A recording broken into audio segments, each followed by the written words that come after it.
Action.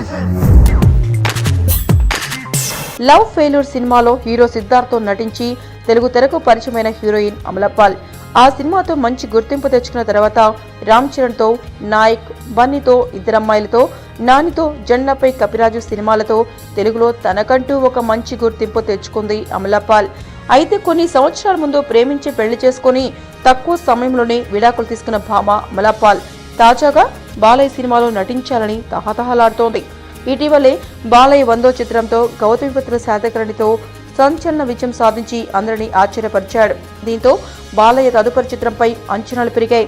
అయితే అనూహ్యంగా ఫ్లాప్లలో ఉన్న పూరి జగన్నాథ్ కు ఛాన్స్ ఇచ్చి మరింత ఆశ్చర్యపరిచాడు బాలయ్య. ఆ చిత్రంలో అమలాపాల్ హీరోయిన్ గా నటించాలని ఆశపడుతోంది. నేరుగా బాలయ్యకు దర్శకులు పూరి జగన్నాథ్ కు తన మొర ఆలకించామని వేడుకుంటోందట. మొగుడికి విడాకులు ఇచ్చిన తర్వాత అమలాపాల్కి వరుసగా సినిమా ఛాన్సులు వస్తున్నాయి. దీంతో హుషారుగా ఉంది.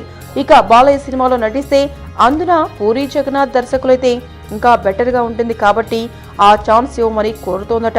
మరి బాలయ్య, పూరీలు అమలాపాల్ కోరిక తీరుస్తారో లేదో చూడాలి.